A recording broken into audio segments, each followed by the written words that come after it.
बताता है कि ये जो नॉन एंजियोस्पर्म है ये कंजप्शन किए जाते हैं। अगला कारण क्या दिया है? कारण कहता है अरांड, मटर तथा सेम सभी गैर एल्ब्यूमिनस बीजों के उदाहरण हैं। एल्ब्यूमिनस सीड, एल्ब्यूमिन सिक्रेट करने वाला, गैर एल्ब्यूमिनस जिनमें एल्ब्यूमिन सिक्रेट नहीं होगा। कहता है मटर, सेम और जो अरांड है ये क्या, ये जो है ये क्या गैर एल्ब्यूमिनस बीजों के उदाहरण हैं? देखिए ऑप्शन ए, भाई गैर एल्ब्यूमिनस बीजों में भ्रूण विकास के दौरान भ्रूणपोष प्राप्त उपभुक्त कर लिया जाता है। ये क्या है? ये जो है असर्शन, अभिकथन जो है वो सही है, लेकिन जो कारण है वो क्या है? कारण गलत है। मटर, सेम, प्लांट ये क्या है? ये सारे के सारे भाई कैस्टर की बात कर रहा है। कैस्टर में ये नॉन एल्ब्यूमिनस सीड होते हैं, नहीं होते हैं नहीं लिखा है, यहाँ पे लिखा है होते हैं, उदाहरण है, और ये नहीं होते। तो यहाँ पे क्या होगा? यहाँ पे असर्शन सही है, रीजन गलत है, ऑप्शन सी क्या हो जाएगा? सही हो जाएगा। अगला कहता है कबूतर जैसे पक्षियों में मादा विषमयुग्मक हेट्रोगैमेटिक होते हैं जबकि नर युग्मक होमोगैमेटिक होते हैं। भाई कबूतर की बात कर रहा है, सेक्स डिटर्मिनेशन इन पिजन की बात कर रहा है, और आपको क्या बताया गया होगा? आपको बताया गया होगा ZW और ZZ। तो बताया गया है ZW ZZ। ZW ZZ क्या करता है? ये क्रोमोसोम्स है, सेक्स क्रोमोसोम्स, और ये क्या करते हैं? ये इंडिकेट करते हैं किसे? लिंग निर्धारण के लिए क्या है? इंपॉर्टेंट है। और जब लिंग निर्धारण के लिए इंपॉर्टेंट है तो फिर क्या कह रहा है? कह रहा है कि ये पहला असर्शन बिल्कुल सही है भाई। ये क्या होते हैं? मादा जो होते हैं वो हेट्रोगैमेटिक होते हैं। मादा यानी फीमेल की बात कर रहा है। फीमेल जो होते हैं वो हेट्रोगैमेटिक होते हैं, और जो मेल है, सॉरी मेल जो है वो होमोगैमेटिक है। दोनों सही है। कहता है कबूतर में मादा में जेड तथा डब्ल्यू लिंक क्रोमोसोम पाए जाते हैं। ये तो लिखा हुआ है मादा, फीमेल। फीमेल में क्या है? फीमेल में जेड डब्ल्यू पाया जाएगा, और क्या कहते हैं मेल में जेड जेड पाया जाएगा। तो ये दोनों ही सही है, और जहां पे दोनों सही है वहां पे क्या आ जाएगा? ऑप्शन नंबर ए आई। आगे नवजात शिशु के पोषण के लिए स्तन ग्रंथियां दुग्ध स्रावित करती हैं। यह रूपांतरित श्वेत ग्रंथि है। ये क्या है? ये तो भाई दोनों ही लगभग लगभग सही कह रहा है। आप देखें इसे एक बार।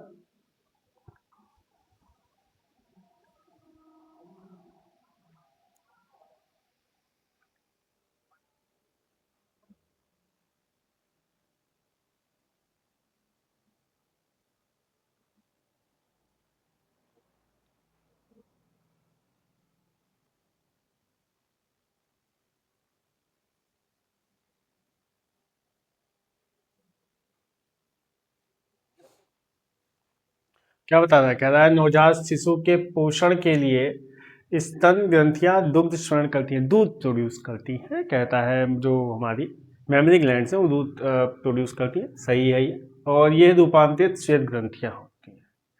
ये क्या है? ये वाइट फाइबर्स। क्या है? असल्सन और रीजन दोनों क्या है? सही है। ऑप्शन ए की बात करते हैं। अगला कहता है विकथन पार्ट स्कैफोल्ड प्रोटीन गैर हिस्टोन गुणसूत्रीय प्रोटीन है।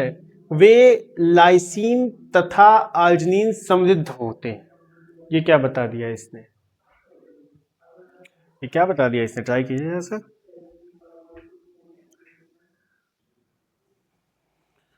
यहाँ पे आपने देखा कि जो अभिकथन है वो भी सही है, और जो कारण है वो भी सही है। तो अपने ऑप्शन क्या लगा दिया? ए लगा दिया। अगला कहता है पार्ट जो स्कैफोल्ड प्रोटीन है वो गैर हिस्टोन गुणसूत्रीय प्रोटीन है। और दूसरा कहता है कि वे लाइसीन तथा आर्जिनिन समृद्ध होते हैं। अगला क्वेश्चन आपसे ये कह रहा है कि जो प्रोटीन है, सबसे पहले असर्शन की बात कर लेते हैं कि क्या जो पार्ड यानी कि स्टेफोल्ड प्रोटीन है वो गैर हिस्टोन प्रोटीन है? हाँ ये सही है, इसमें हिस्टोन नहीं पाया जाता है, नॉन हिस्टोन प्रोटीन है। अगला कहता है वे लाइसिन और आर्जिन समृद्ध होते हैं। ये क्या? ये गलत है। लाइसिन और आर्जिन भाई जब नॉन हिस्टोन है तो लाइसिन और अर्जिन कहां से आ जाएंगे? ऑप्शन क्या हो जाएगा? ए सही, आर गलत, ऑप्शन नंबर सी। अगला कहता है एक द्विसांकर क्लास में जब जीन क्रोमोसोम, ये तो अभी किया था ना ये वाला क्वेश्चन, ये शायद रिपीट हो गया है। अभी हमने किया था एक क्रॉस में, कहाँ गया क्रॉस वाला क्वेश्चन? ये द्विसांकर, ऑप्शन नंबर सी, ये सेम क्वेश्चन है, रिपीटेड है। चलिए आगे बढ़ते हैं, ऑप्शन नंबर सी आता है आपका इसमें। ये सेम है भाई, इसके बारे में क्या ही बात करना, सी है। और ये बायोरिएक्टर वांशिक उत्पाद करने वाले अनुकूल पे, अरे ये भी तो किया, ये रिपीट हो गया शायद आज। चलो आगे बढ़ते हैं, और हाँ आगे बढ़ते हैं। अगला कहता है पेट पेन कॉर्पस ल्यूटियम प्रोजेस्टेरॉन हार्मोन स्रावित है, करता है।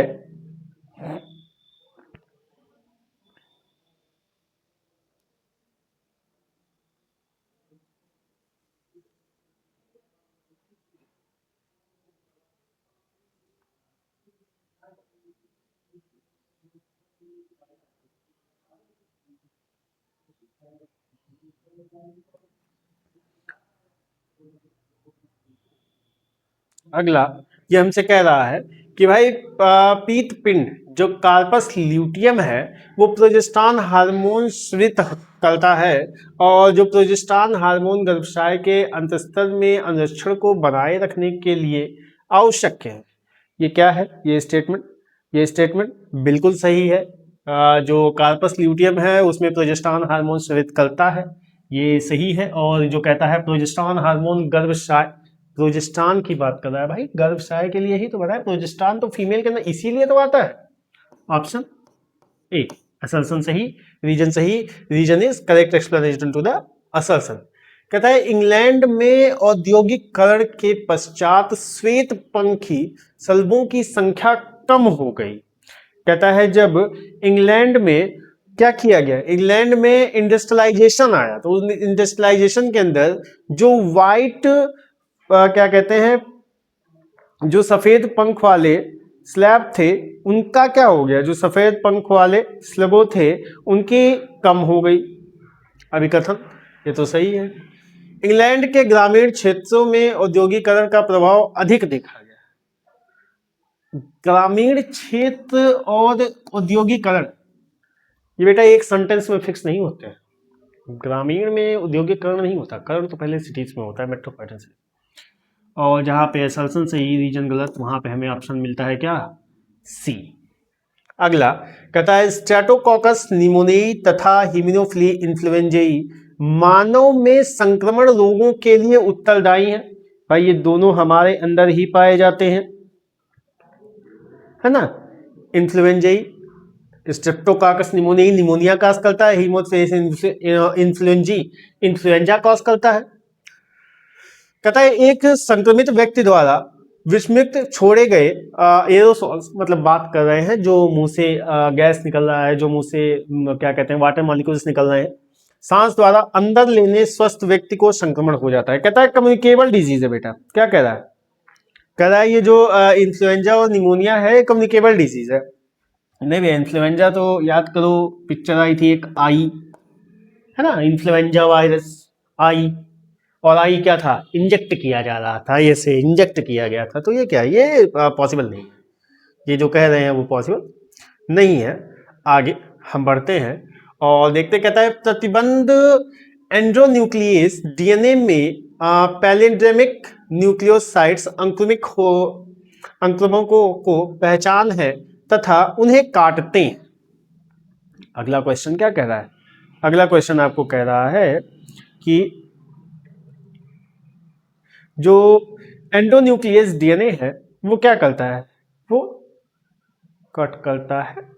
और जो दूसरा क्या कहता है पॉलीन्यूक्लियोटाइडिक अनुक्रमण में प्रतिबंध एंडोन्यूक्लियस द्वारा पहचाने गए दो विशिष्ट पहचान स्थल PSTI और PVUL होते हैं। नहीं ऐसा कुछ नहीं, ये गलत बता रहा है, रीजन गलत, असर्शन सही, ऑप्शन नंबर सी।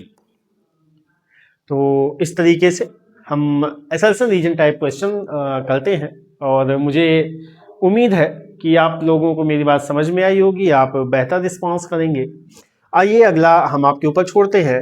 ये रहे हमारे कुछ क्वेश्चंस और इन क्वेश्चंस को ध्यान दीजिए भाई। एक्स एक्स एक्स वाई अभी प्रकार लिंग निर्धारण।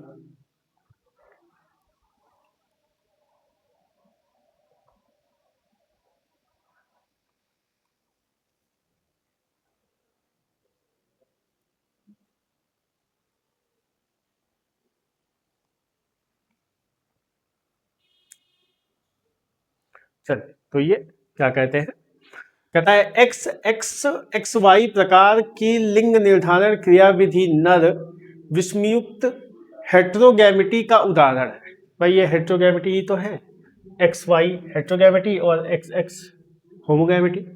पक्षियों में नर दो प्रकार के युग्मक उत्पन्न करते हैं, ये तो गलत पता है ना, अभी तो पढ़ा ना जेड डब्ल्यू किसके लिए, फीमेल के लिए।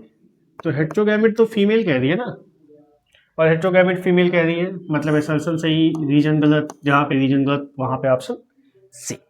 अगला, इंग्लैंड में ये तो अभी क्या है ना, इंग्लैंड में औद्योगिकरण के दौरान इंग्लैंड के ग्रामीण क्षेत्रों में कहा ना, ये ग्रामीण और क्या कहते हैं ये फेज में नहीं आते हैं, ऑप्शन नंबर सी। कुछ क्वेश्चन शायद रिपीट हो गए हैं। द्वितीय परीक्षा अनुक्रिया प्राथमिक परीक्षा अनुक्रिया की अपेक्षा तीव्रतर और दृढ़तर होती है। क्या कह रहा है, कह रहा है जो सेकेंडरी इम्यून सिस्टम है वो प्राइमरी इम्यून सिस्टम के कंपैरिजन में ज्यादा तीव्र होती है, ज्यादा दृढ़तक होती है। और दूसरा स्टेटमेंट क्या कहता है, कहता है संभवतः हमारे शरीर को प्रथम मुठभेड़ की स्मृति रहती है। ये तो इम्यून सिस्टम की बात कर रहा है और इम्यून सिस्टम बिल्कुल सही कह रहा है, कह रहा है सेकेंडरी वाले में रिस्पांस ज्यादा आएगा, प्राइमरी वाले में कम आएगा, और अगर सेकेंडरी वाले में ज्यादा आएगा प्राइमरी वाले में कम आएगा, तो ये सही है। अच्छा, कारण क्या बता रहा है, कारण बता रहा है कि ये स्मृति याद रखने के लिए, भाई अल्फा सेल्स इसीलिए तो बनाए गए थे कि ये याद रखेंगे, तब तो बीटा सेल्स अटैक करेंगे, ऑप्शन ए।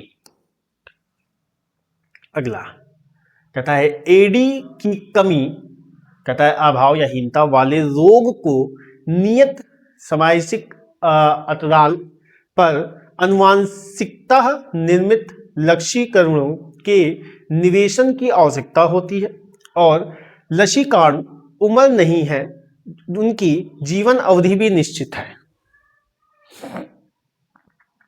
ये क्या कर रहा है, ये कर रहा है आपको एडीए, ठीक है, अमीनो डिफिशियंसी,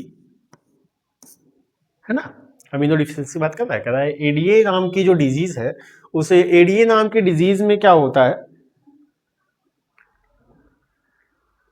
पता है, एडीए नाम की डिजीज में क्या होता है, उसमें जो रोगी होते हैं उनमें अंतराल होता है, समय होता है, ताकि वो अनुवांशिक जो लसीकाणु है उनका निवेश बाहर, मतलब वो बाहर निकलते हैं, उनका निवेशन की आवश्यकता होती है, उन्हें बाहर निकाला जाता है, निर्मित लसीकाणु जो है।